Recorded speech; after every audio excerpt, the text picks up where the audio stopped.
Thank you for joining us for another episode of Between My Therapist and I. My name is Lily Smith, and I'm a licensed clinical social worker. And today I have Ben with me, and he's going to be joining me in the podcast. So I'm excited to be here. Thanks for having me. Yes, my name is Ben Finuccio, and I'm studying in graduate school for a master's in social work, looking to get my licensure in social work as well.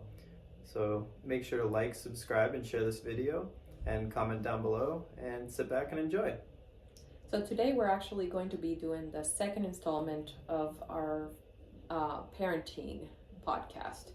And this one is all about fathers and sons. And I just want to preface by saying I'm sorry if the angle looks kind of weird on the camera, but we had some technical difficulties, and so this is actually being done on my phone. So if you do see a strange angle, yes, you're not seeing wrong, it's true. But like Ben says, the show must go on. So we want to make sure that we still bring you the subject and the topic, and that we still cover what we need to cover. Now, when we go over this particular subject, we're going to be talking about parenting between fathers and sons, early stages all the way to 18 and over. And we're going to be focusing on how different parenting styles affect the level of response and rebelliousness from young boys up to young men. Some of the topics that we're going to be covering are what is the main goal of parenting, especially as a male, and leading a young son into adulthood. We're going to be covering the 4 primary types of parenting that typically lead to rebellious behavior, and then we're actually going to go over what is a more productive type of parenting, and then how you can use that to ensure that your son grows up to be a positive member of society. So in case you saw my other episode, I talked about specifically how parenting is very much about power and control. And with young men and fathers especially, because it has a different level at that point, because we're going to be talking about how young men rebel psychologically and emotionally, but also physically, which is very different from how young women rebel and how young girls rebel. So the first thing that we'll be covering is how from an early age, the understanding is that women start out from childhood being influenced and trained and encouraged to do things that prepare them to be a parent.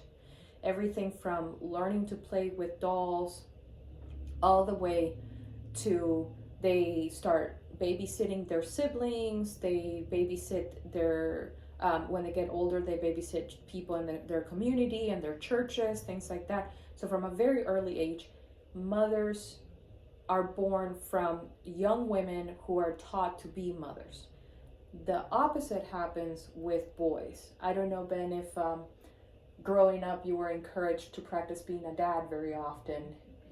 No, not really. That's not something that pops up. But looking back and reflecting, seeing with what my sisters saw, you could see, the dolls and that nurturing role kind of getting shaped at an early age.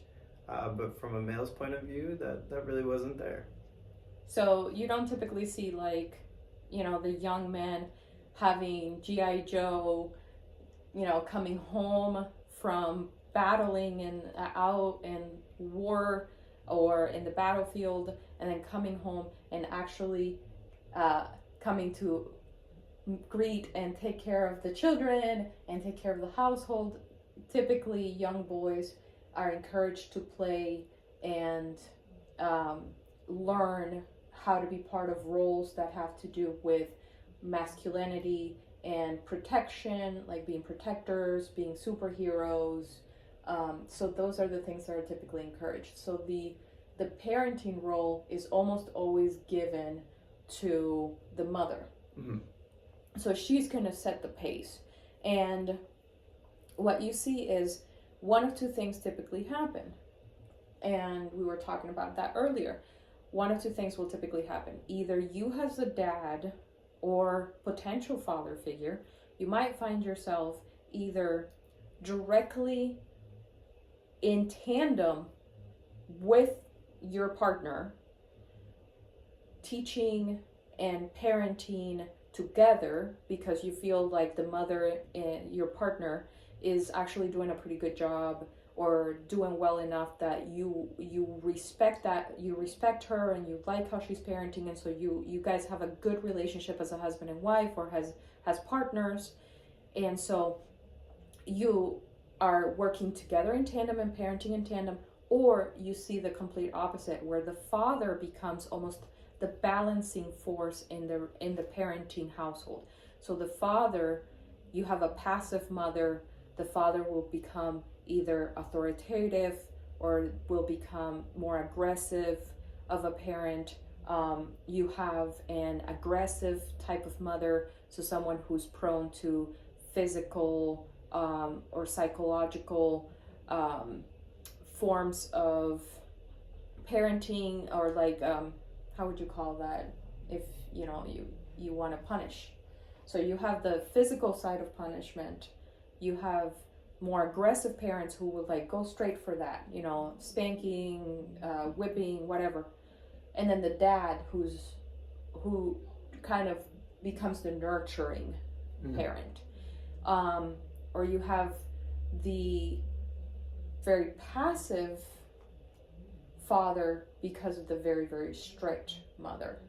Now, the fourth style, so we got passive, we got authoritarian, we have aggressive, but then we also have neglectful. And in this case, we're talking about the absence of parenting. And this could be where the father is not in the picture at all, or this can also be a father that is off and on in the picture, or the father is the one that's working. Sometimes they're away working, like they could be, say, like a trucker, or they could be a businessman that goes off for a couple of weeks at a time because they travel a lot, and so they're not really very much in the life of the child. They're sort of like an illusion of like, what is my dad like? Well, I don't know, I just kind of see the back of his head most of the time as he's walking away. Maybe this father is the one that prioritizes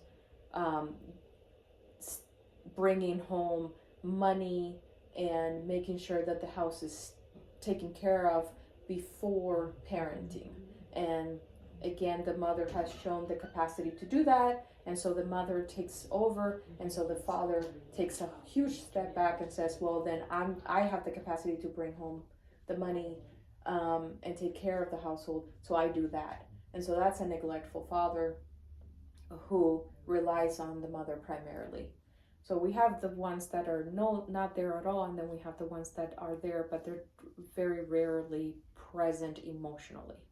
And I think that highlights a really good theme that you're going to see consistent in this video and the previous video, where it's the commitment to the child and how that will impact the development going forward. And it can either be detrimental or it can be a positive influence. So looking at those key red flags in those case scenarios. When it comes to neglectful, it can be that extreme scenario where they're not present at all, like you said. So looking at each of the four and then identifying those red flags will be crucial for child development and also parenting skills to be able to set up that healthy communication with your child and then make them that productive member of society. So when we now that you're mentioning productive membership of society, that's the main role of what you want to accomplish as a parent, is that you want to build onto this young person, this young man, the capacity to be a productive member of society, someone who is responsible, someone who is stable, somebody who is accountable, and who understands what it means to be accountable and what it means to be a man in our society. And that's difficult mind you, because a lot of our society gives a lot of mixed signals of what is a healthy male, what's not a healthy male. So the parent's role is to show and demonstrate what they can go back to and look and say, well, my experience is this, and I have seen my experience through my father's eyes, or my father figure's eyes, and that's worked out so far. So whatever I see on TV or whatever my friends are experiencing or whatever, I can say I know in my own life what it's like to be a good man, because I have seen it, because I have a good example. So we are fighting a lot of misguided information, and we're having to work with a lot of things that are opposite of what we would want our children to know. So parenting is huge for that. So we're going to start first with the passive father. So typically, when you have a passive father, you're seeing someone who has taken kind of the role of the pacifist. They want to just be, if the child has a problem, if the child is challenging authority, they can almost always go to the father to get what they want. So you were mentioning something that's crucial. What do you get when you have a passive parent? Is you get that immediate gratification, which is the first thing.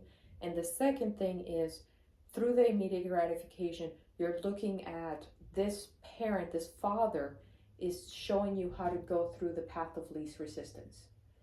And what happens was, we noticed that when we talk about path of least resistance, how do children rebel in a passive household? They feel like they have the primary role of the power. And so when they're going down the path of least resistance, they may not feel like they need to study as hard. They may not feel like, what's the easiest way to make a name for yourself at school and gain ground and power and control in your environment at school? Well, I'm going to hang out with the kids that are already popular, because they're doing all the things that you really shouldn't be doing. It's that status. And the passive father will be subconsciously or even unaware of reinforcing this by kind of just letting down that boundary. Exactly. Yeah. So you're going to see this young man feel so overtly empowered. They have so much power at home, they have so much power outside of the home. Then what happens, they will try to practice the same thing at school.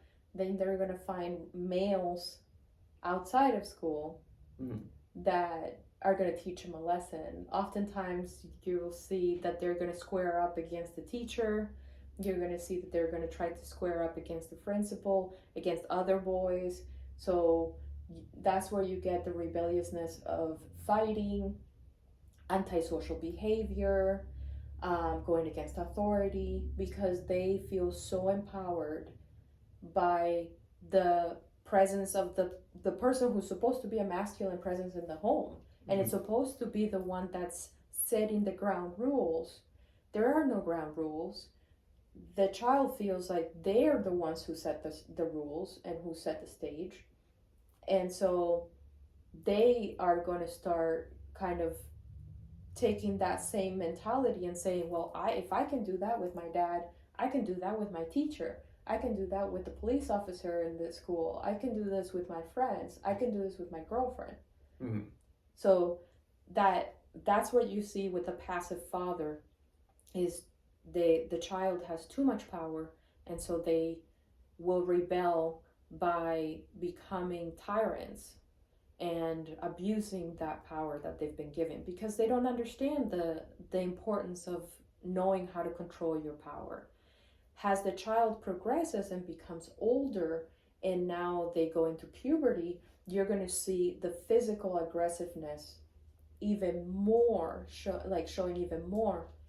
Now, not only do they have the power to say no, now they have the power to put a physical aspect to it, so that they can not only say, I'm not going to do this, but I'm not going to do this, and if you try to convince me, I'm going to punch you, or I'm going to square up against you. And that physical surfacing is kind of rooted with that my way or the highway mentality. And it's very male. Mm-hmm. Of course. Very, very male. And you see that strongly when adolescence starts to kick in. And a very young, like we're talking like 10 years old, mm-hmm. you start to see that aggressiveness. It's very difficult for the child to understand how to control their emotions. And you also mentioned, because when we talked about this, the neurochemistry behind it. Once testosterone really starts overtaking the system, that gets magnified. Mm-hmm. And that aggressive trait is inevitable. Mm-hmm. So if they're not properly equipped to be able to deal with it prior to the mm-hmm. testosterone kind of flooding the system, then you can kind of predict the outcome. Right. So then we have aggressive fathers. So the aggressive father essentially is the father who they do not know how to self-regulate. They never mm-hmm. learned. And so they are they're mostly guided by instinct. And instinctively, they're allowing their own male energy to overpower their ability to think clearly. Mm-hmm. And so aggressive fathers will be the types of fathers that will teach young sons how to problem solve by using aggression, I can problem solve. When dad comes home from work and he's had a long day of work, the way that he deals with his long days at work is he comes home and he yells at mom. Mm-hmm. And then if she doesn't have things just right for her when he comes home, then he blames her for his bad day, and he turns around and beats on her. So now the child is understanding that beating on another person is a way to self-regulate, and it's a way to make yourself feel better. It's a way to problem solve. Mm-hmm. So the child is going to model that almost immediately for a period of time. Now, as the young man, the child starts to maybe see other male role models once they go to school, they maybe join a sport, and so they have a coach, or they go to church and see their pastor or whatever. They might start to observe that these other males are not reacting the same way that their dad does. Mm-hmm. And so that child is going to have kind of an awakening, as you said, and they notice that disconnect between it, and it could be almost similar to like a jealousy aspect, where it's like, why didn't I get that treatment? And then how that boils over into their rebellion, which you're about to bring up. Yeah.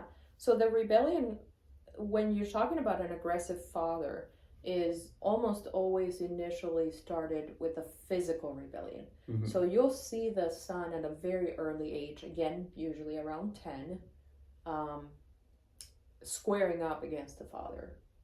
And that the surge of male just chemicals, the testosterone, the instinctual male aspects of the child is going to come out, and they're going to feel like it's time for me to essentially challenge the authority in the house. I feel like I am a better fit mm-hmm. as the man of the house, as you are. I've heard countless stories of grown men who are now in their 30s, 40s, tell me about how they were 12 years old, turning around, telling their mom, you need to leave the house. You're not safe here anymore. You need to leave. We'll be okay. And this is a child, 10, 12 years old, telling their mom, who is being abused, that she needs to leave the house. And then the child getting left behind and understanding the consequences of getting left behind, and yet also understanding I am now old enough that I need to take on the responsibility of being the father, or more like being the man, The head of the the household. head of the household. Mm-hmm. Because when that split happens, where that realization happens that my dad is not my hero, he's actually a bully. Mm-hmm. It goes hand in hand with this instinct to protect, because that's one of the biggest instincts that males have, is the instinct to protect. Mm-hmm. And so they will look at the mother, and they will look at the sisters and anyone in the direct area, and they will look to protect them. Well, before, because they were too young, they might have felt hopeless, Mm-hmm. or powerless, or they might not have even understood that there was something else out there other than getting beat every day. Now they have a better understanding, and now they have enough strength that they feel like they can do something about it. It's like that grass is greener on the other side. And once that child hits that pinnacle moment where they realize that they're a variable in that environmental system, that family system, they start to adapt that, okay, I need to protect and be that male head of the household, and the masculinity factors that come with it after that veil is kind of lifted. As you said, the awakening, Right. which is interesting. So for the next one, so as a passive father, you're giving your child too much power.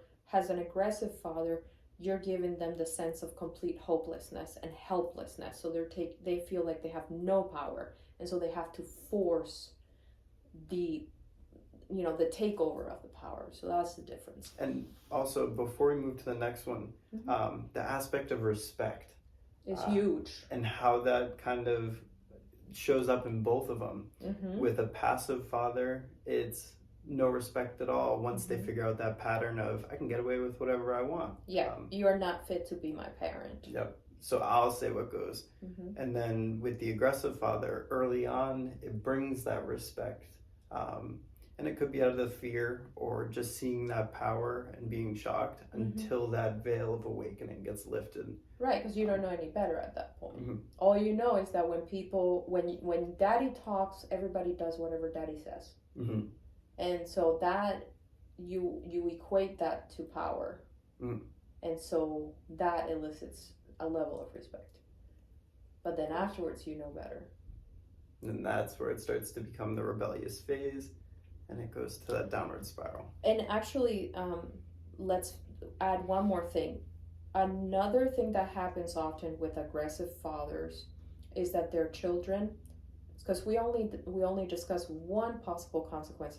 Another possible consequence is that the young boy will embrace that behavior and actually model it in his own life, and so he will say, I may not have power at my house, but I can gain my power by stepping on my girlfriend, or my smaller kids at school, or my pet, or my siblings. So they will go find the power that they feel they don't have at home through looking for weaker subjects and going after them. Take advantage of them. So it's almost like the big fish in the pond. Right. If they can't be the big one and At their home, father's one, then they're going to go seek it out. Right. Until they find what they need. And eventually they will come back to the father because he's the biggest fish. And so that type of mentality, yes, you will eventually have to square up against your father, because otherwise you won't feel completely fulfilled. But it may take longer if you're busy working on gaining your confidence by stepping on other people. So you see a lot of early signs of domestic violence on young men who are in relationships in high school, middle school, who in the home you have the aggressive father. And it's that nature and nurture aspects. And the overlying theme of this whole topic in the previous video with the power and control. Children are like sponges. They're going to see what goes on at the house. And if they see unhealthy power and control dynamics, then they're going to adopt those mentalities. So going forward, that's interesting to be able to look at. The next one is the dictatorial. So the dictatorial, um, the child of a dictatorial father will have some control Mm-hmm. intermittently. Now we're moving into that particular type of parenting. Usually is a father who is pretty analytical, has a higher level of education. Usually they're not emotionally um, like well developed emotionally, but they have a greater understanding of like rules and regulations, and they're usually men who are either professionally in business, they're successful or things like that. So you see these are men that are a little bit more higher on the hierarchy of what you would consider a quality man. Mm-hmm. um, and here is you have a young man who is given very clear rules and expectations. Ideally, this can work. If you give them enough leeway that they can um, still feel some level of independence, still feel some level of power over themselves and autonomy. It could work.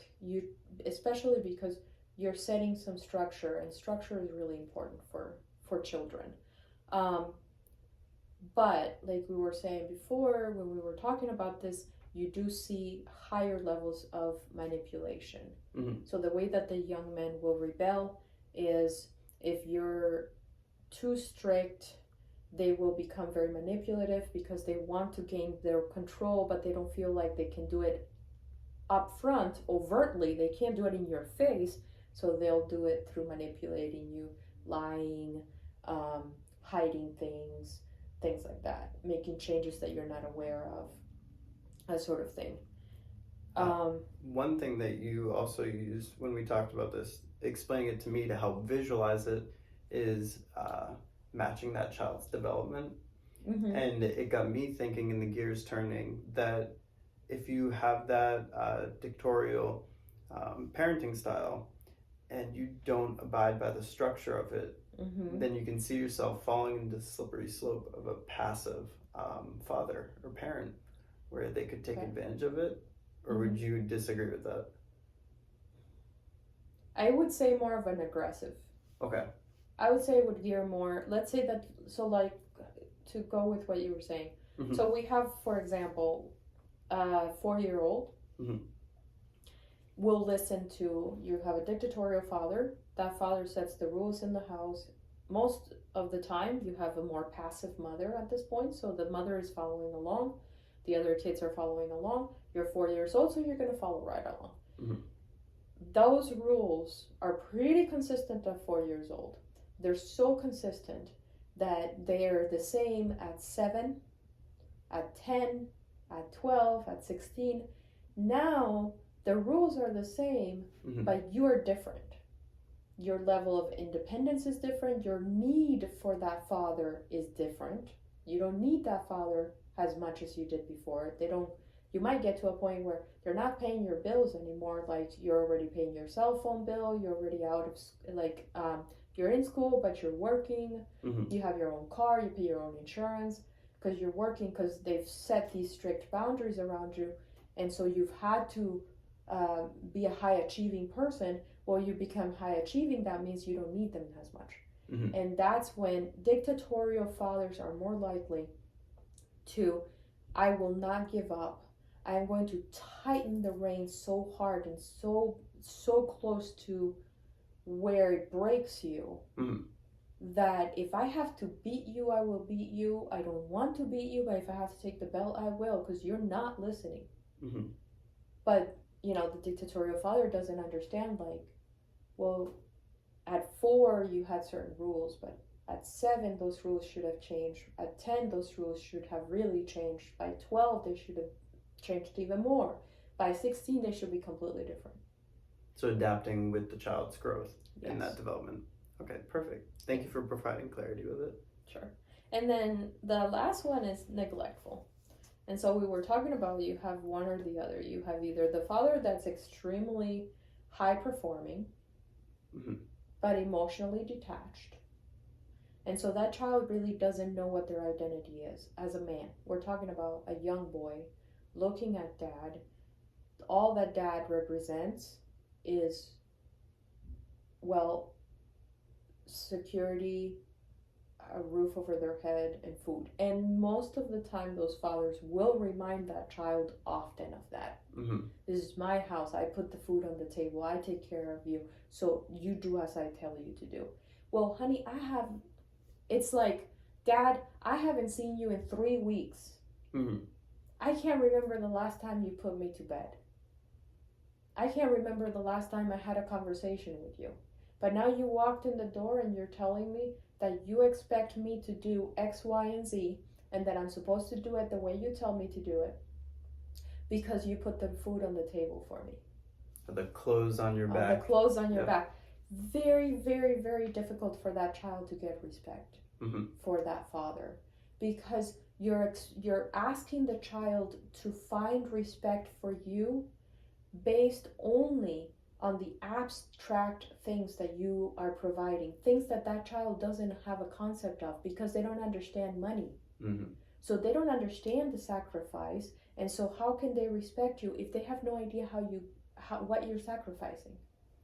And it's also important when that interaction takes place in the child's development, because once they get to a point where they're already independent and out of the house, then it's kind of the no longer a roof over your head, clothes on your back. Yeah. The child's already off on their own. And you find one of the ways that these children will rebel is they will do everything in their power to prove to you that you no longer have that kind of power over them. Mm-hmm. So they will become hyper independent at a very early age just to get away from you. Mm-hmm. Now, the other side of that is, of course, the neglectful father that's not in the picture at all. And so now we're talking about someone who has no clear identity of what it is to be a man or what it is to be a boy. Mm-hmm. And so they're taking their marching orders from the mother or a mother figure. In this situation, my suggestion is to reach out to resources in the mother's life and present the child with father figures or male figures. It doesn't have to be a father figure, because it doesn't have to be a boyfriend or a husband or anything like that. A male figure that the child can at least look to for guidance. And so we're talking about, whether it's their bishop, whether it's the team captain or or a teacher or a mentor. Connect this young boy with as many positive male role models as possible. Mm-hmm. As very, very crucial, because the mother will not be able to create the identity that boy needs. She doesn't understand it. She's not going to understand what a young boy needs. She's going to understand what a young boy needs from a female perspective, but not from a male perspective. And it's two very different things. And having that supplement of that male figure to show the masculinity, to develop those things of what it takes to be a man later on in life, is going to be highly impactful for any relationship, romantic, platonic, friendships, and it's important. So you can't just kind of box it all up into one. Mm-hmm. But at the end of the day, seeking those resources, whether it's through a church, Boys and Girls Club. Exactly. There's organizations out there that pair mentorship with young men and women. It exists, and it's important. It's important to look for them. So now we're going to talk about the ideal parenting style.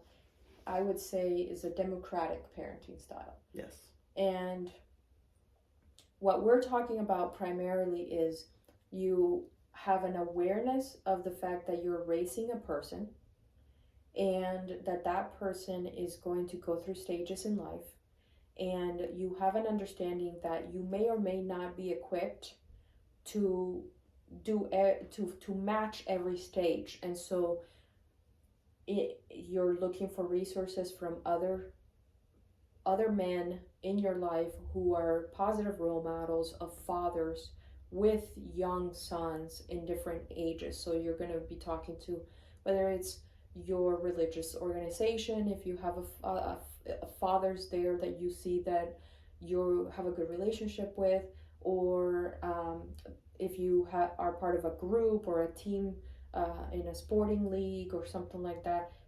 Talk to your male the father figures around you and ask them, man, my son's about to turn 10, and you know how that is at that age, and I don't know how to talk to him.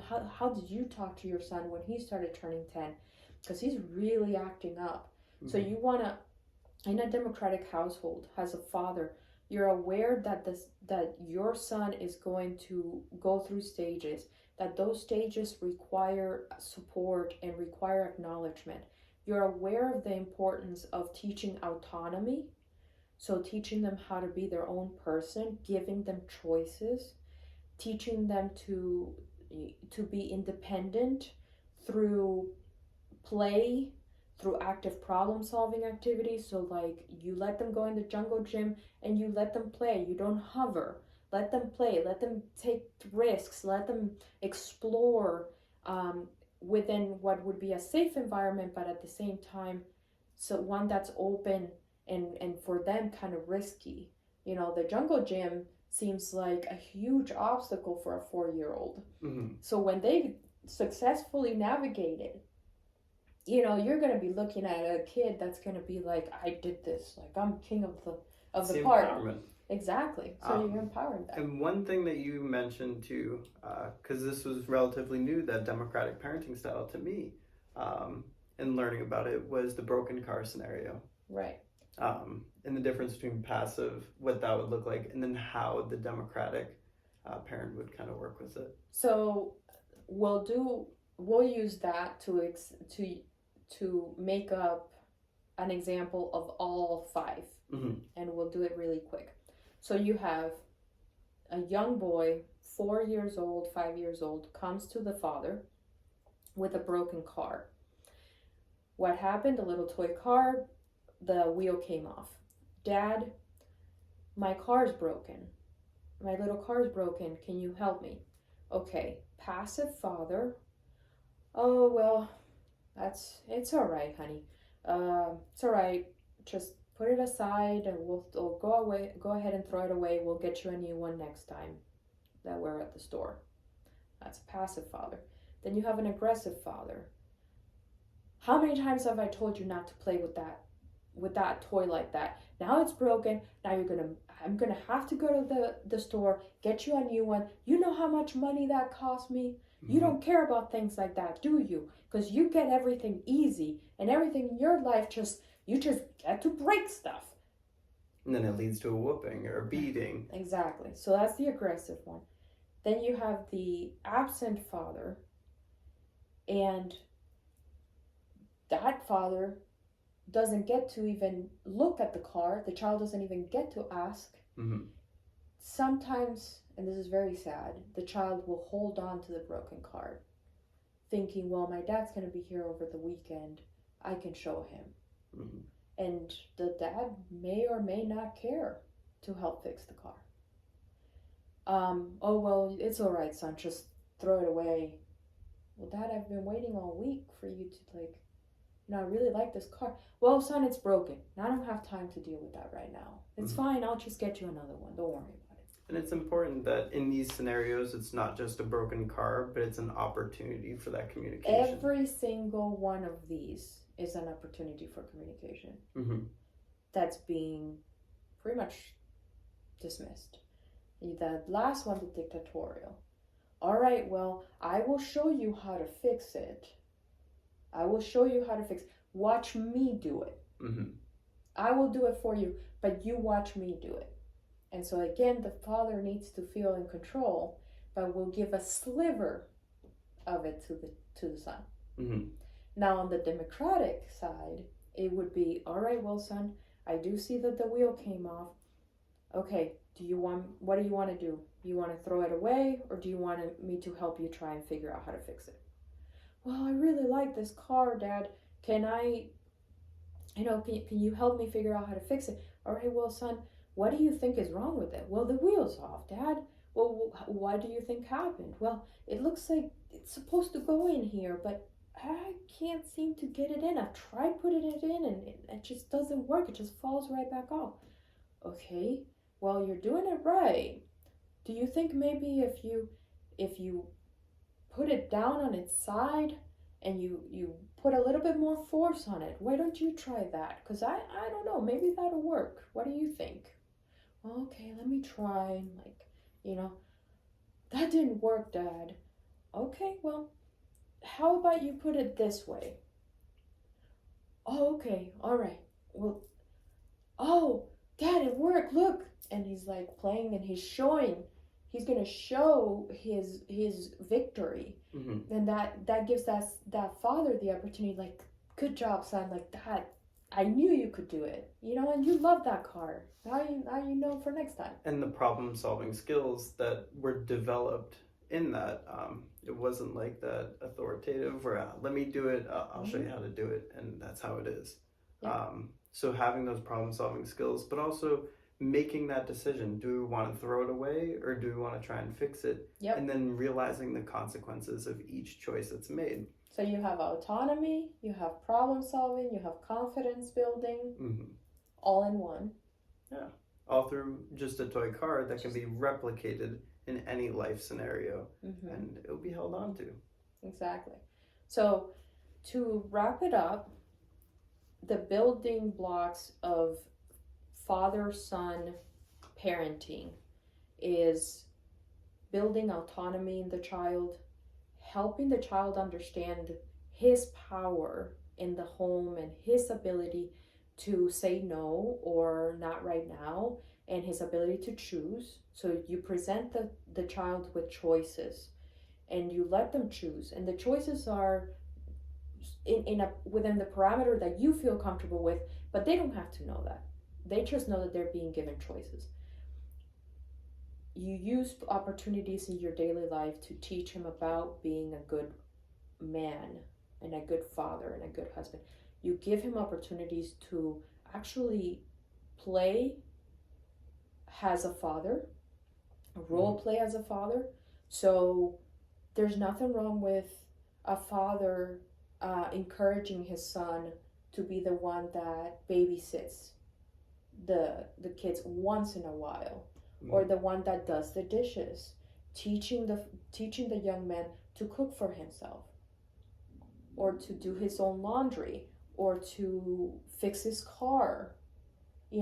Life skills empower the young man to know he's independent and he's strong and he's capable.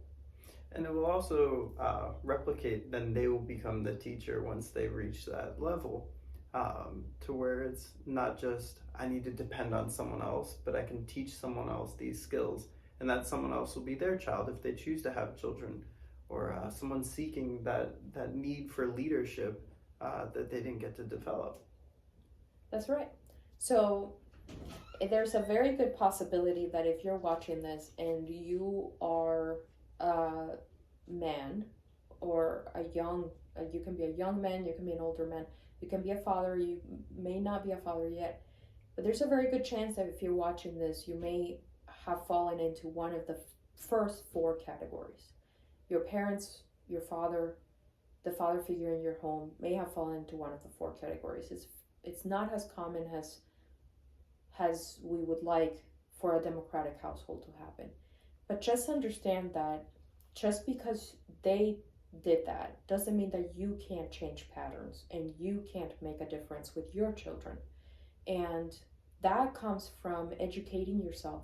It comes from, if you feel comfortable enough, call us up, look us up, thetravelingtherapist.net, and come and meet with a therapist that can give you some parenting tools to help you and learn how to be the father that you deserved to have in your life. And join us for the next episodes of Between My Therapist and I. And we're very thankful that you watched this and hope that it was helpful. Thank you again for having me. And remember, like, subscribe, share, and comment below.